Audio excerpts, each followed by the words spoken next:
one. I mean, well, a lot of the clubs have wasted money, right? Spurs are probably the least guilty of wasting money.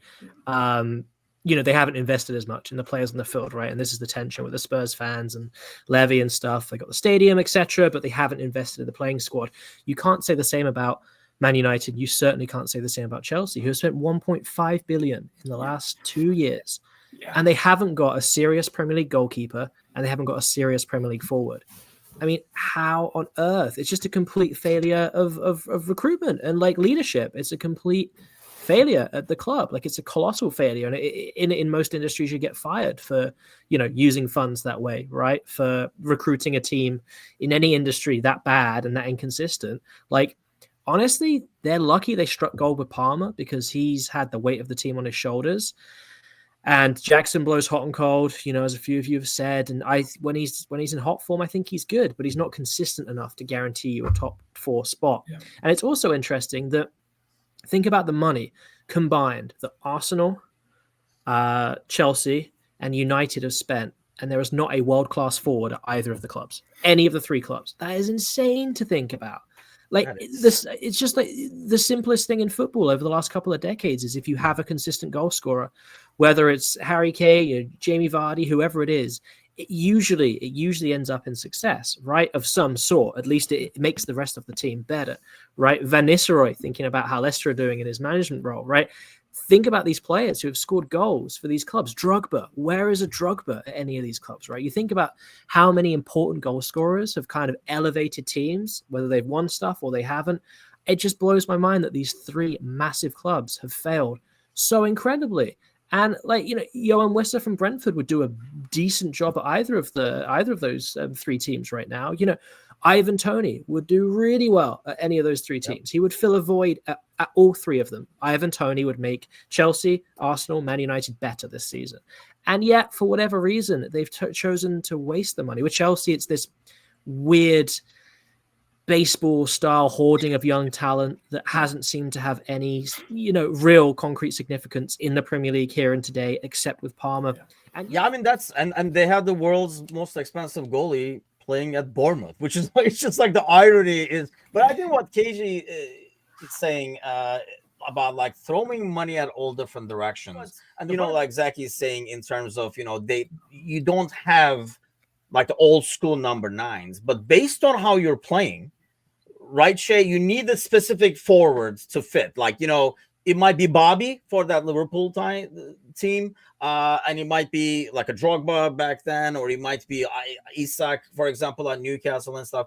But here's the thing: when, like Zaki's saying, when they're throwing money everywhere, they're like, that guy looks good. Well, get him in here. Like, it doesn't work like that. You can't just get a bunch of new people in. It's almost like you're trying to put on outfits, and then you get, you put the pants and then you put shoes, but then now you change the pants. The shoes were fine, but now the pants don't fit the shoes, so you got to change it again. It's like it's impossible to put an outfit together when you're constantly grabbing different things and throwing it on you. And it feels like that's what they're doing. They see a talent. How old is he? 18? Get him in here. Maybe he'll stick. And I don't think you can, while they have a ton of players like that, and they have a backup plan, they can sell to Strasbourg and Saudi and stuff like that, but it's hard to get a consistent team to build on and actually add pieces you need when you're just scooping people at a time instead of getting what you need to the squad. Well, I'm probably talking to the wrong guy when I talk to the Villa guy. Well, not even in January, but we have gone and bought a bunch of players back in the day, kind of thing. You always throw your money at the problem that you are trying to solve, and sometimes it's a panic buy. Hell, we did it the year we got relegated. We bought that one random dude from what was it, Ali Samata. We bought him for like 20 million pounds in January. Same thing, like how Zach was saying, like there's no number 9. We bought this guy because he was scoring goals in Europe. Didn't truly scout him. We just saw he was scoring in Europe. Bought him. He scored 1 goal for us the whole season. He was gone the next. So we just wasted $20 million on this guy that played not even 6 months left. And like how you said with the poacher being, I think they're still out there. It's just everybody has gotten away from that because they just want to keep playing with pace. And like sometimes the speed is not everything about the game. Like I think what Pep has ruined the game as much as you want to say it, because they all want to do the pass. Everybody's scared shitless to take shots. We don't see these crazy goals like we used to about 10 years ago. People just blast it just to do it because they knew they had the ability to do it. And I guarantee there's so many guys that can do it, but they know they're going to get yelled at by the coach. Oh, why are you doing this? Or let's do build-up play. Because, like, for me, watching Ollie, that's my biggest complaint about him. He doesn't do hold-up play. He's always running onto the ball. And sometimes it works, but it doesn't work all the time. You need to have him, hey, I'm going to put my back to the defender. I'm going to hold it for 2 seconds, let somebody run onto it, and give you an extra chance. And that's what Drogba was absolutely clinical at doing, and he could still run onto it. Harry Kane would do that. Like, Holland kind of does that, but he can't because the team and the style of play doesn't allow him to do it. So he is just a freak of nature, which we've always talked about. Like, people probably hate him, but you have to respect a guy like that as your true poacher striker, but he has to play a completely different style, and the fact that he's able to do it so elegantly, and, like, the man can just score out of nowhere. So I just think that's what it is with Chelsea. They are missing that, and I think Nicholas Jackson's the strikers that we've all seen. They just run onto the ball. They're not that poacher. And like how Glenn said, the fact that for 4 years all these teams have needed this, and you're telling me they haven't gone and scouted. Like, sometimes you have to give that unknown player a chance. Nobody knew who Ruud van Nistelrooy was truly. Damir Berbatov, you didn't know these guys. Like, they all came from teams in Europe, but they scouted them. I don't think people scout anymore as much as they used to. I think it's just, hey, this kid did really good on Instagram. We're going to sign him. We're going to pay a bunch of money like Chelsea is. Like, make their transfer fee too high and just put all this expectation on these kids that aren't ready for it. So it's hard to see. And on that point, Shay, it's interesting because I think we're seeing now that more money is in the game than ever. And so more clubs than ever have money to spend. And so it used to be, if Fulham come in for Berbatov when he came over, like, Fulham at that stage could afford to pay him because really the rest of the world didn't have any money. So not any money, but comparative now. But now you've got, bottom clubs in Ligue 1 or bottom clubs in Serie A. Like, there's a lot of cash floating around.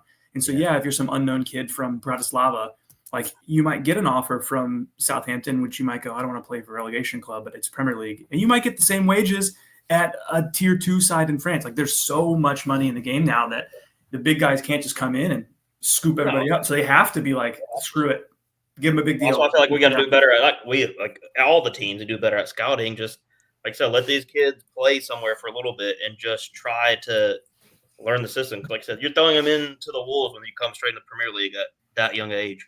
Like, I don't see Berbatov and them doing as well as they did back then, just because, like, they built them up before they came over here. Because a lot of those guys came over, like, when they're about 23, 24-ish. So, they already had a couple years of experience, not 18, 19, and here you go. Have fun.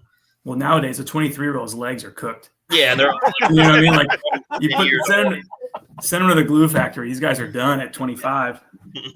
Shay, one of the things you said, about how would they be as good nowadays? Yes, I think it would take some development, but if you dropped that style of player into the modern game, I think they do very well, because I don't think defenders are used to playing against a true number 9 right now. I think forwards are making forwards are making the job of defenders pretty darn easy by just running onto it.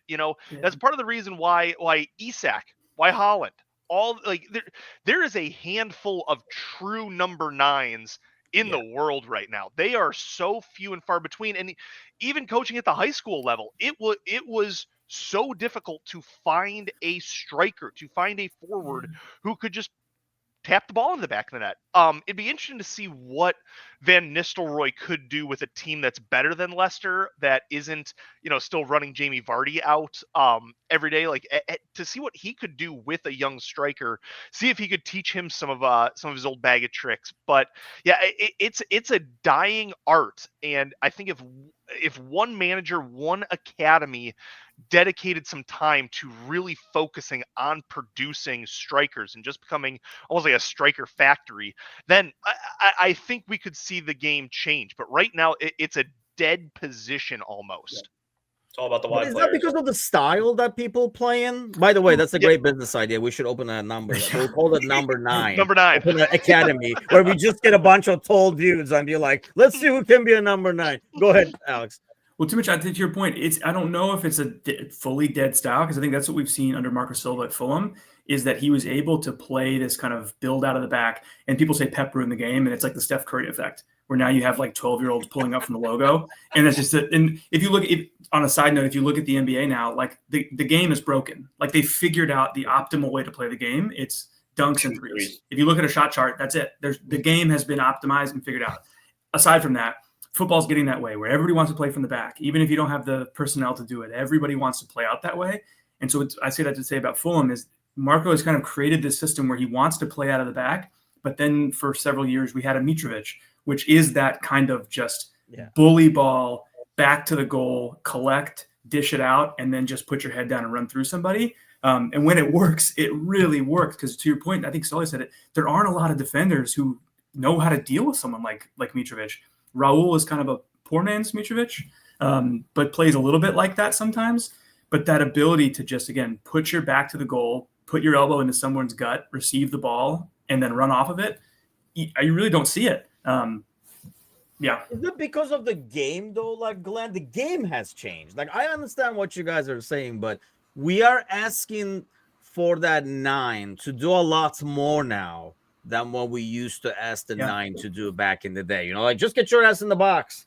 You know, hold the ball. Yeah. Whereas now you're like, well, we got to press, you know, you got to close down because the teams are building from the back. So you got to do some kind of pressing. You got to close in between the lines. You got to do your I don't remember all that stuff. And I'm old enough. Maybe I don't remember because I'm old. But, you know, like 20, 30 years ago, you put the number 9 in the box. And, you know, you don't need to defend, dude. Just, you know, we're going to load it. You're going to either bring it down or get it in goal. And that's kind of like, whereas now there's a lot more being asked. So you have to be a lot more technical and in some ways better tactically. Yeah, but look at the teams who are still keeping it simple, right? Nottingham Forest with Chris Wood, 18 goals this season. They're keeping it simple. He's just banging in the goals. Isak's a bit more well-rounded than Chris Wood. He's a slightly different player, but they're keeping it simple. They're giving him the chances. He's getting the goals. Can say the same. Look at Crystal Palace's change in form the last couple of weeks. Mateta, goal every day. He's like the simplest kind of style of football you want, which is a big guy who's quick and aggressive, who is clinical, right? You know, look at players like Wissa for us, Ollie Watkins at Villa, you know, not essentially the same, but they're clinical goal scorers. And these are the types of player. Yeah, Delap's a great example of an old school forward, right? You know, he would be useful at a fair few clubs in the top 6 this season, having a Delap around to really bully defenses. So, you know, there's a role for players, you know, maybe like Cunha, who do a lot. He's also a, you know, classic forward in some ways, but I also see him drop deep and pick up the ball. He's a creator as well. He, for me, is a hybrid. He's creative, but he's also a poacher. But yeah, some of the teams like Haaland, you know, just think of his only role in the City team, for better or worse, and we've talked about both sides of this on this show, is to score goals. Man City have kept it simple. Now, it hasn't worked this season, and honestly, that's probably due to the players around him. It sure as hell worked last season. So if you think, you know, Haaland, Wood, Isak, you know, down the pecking order to Wissa and stuff, like these are teams that still know the value of an old school forward, and most of them are doing well, you know, with the asterisks on City. Certainly the forwards are still scoring goals. You know, Haaland, it's been a very inconsistent season for him. He's on 19 goals. He got a load of hat-tricks early on, right? Which you know, gave him a head start. But these are teams, I just think Nottingham Forest are such a shining example of old school football, which is like a robust back 4, 5, quick wingers in Elanga especially, who's just been a genius this season, and they're just getting it to Chris Wood. And yeah, he's been hyper-clinical, and it's amazing. You don't think he can reproduce the numbers. He's scoring like almost every other shot. He keeps doing it, right, because he's in form. Yeah. But he, for me, epitomizes, and he's done it for years, right? But he epitomizes the old school way of playing, and it's really given Forest a hell of a lot of success this season. Yeah. See, my thing is, though, like, I mean, I don't know, like, Sully, you coach. I feel like now, like, I've heard that same thing about Delap, for example, like, oh, like if we had him at Liverpool and stuff like that, I think he gets lost. I almost feel like, and I don't know if it's just me, but teams, first of all, defend a lot better.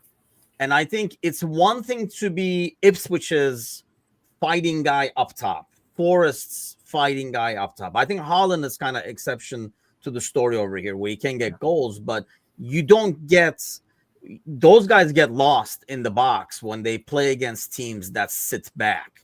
So if he, if we have the lamp and then he, you're playing at Anfield and he's just going to get lost between the 5 center backs, probably, which is going to put in the box to defend. And if he's not good at interplay, I mean, heck, look at Nunez. I mean, I think that's like the biggest thing with Nunez. I mean, he has the speed, he has the size. I know he's not as good in the air as like Delap and Holland and stuff like that, but I feel like when you play for the top teams, you're going to face a lot of teams that sit back, who defend a lot better than they did a couple of decades ago. So you have to be a lot more technical than you used to be. You have to be in the interplay. Like I say, Holland, that's why Holland is such an odd exception to the rule to me. He's a freak. Holland's yeah. Yep. But hey, when he's not scoring, and I know like we say, well, that's his job. That's what he's there to do. Yeah. But when he's not scoring, he's freaking invisible. Yeah. So when they struggle, he is invisible. But that's what I'm talking about. Like, because the defending has gotten a lot better, the demand for that 9 is not. So is this academy a good idea at the end of the day, Jay? That's what I'm asking you, Sully. I think it still is. Like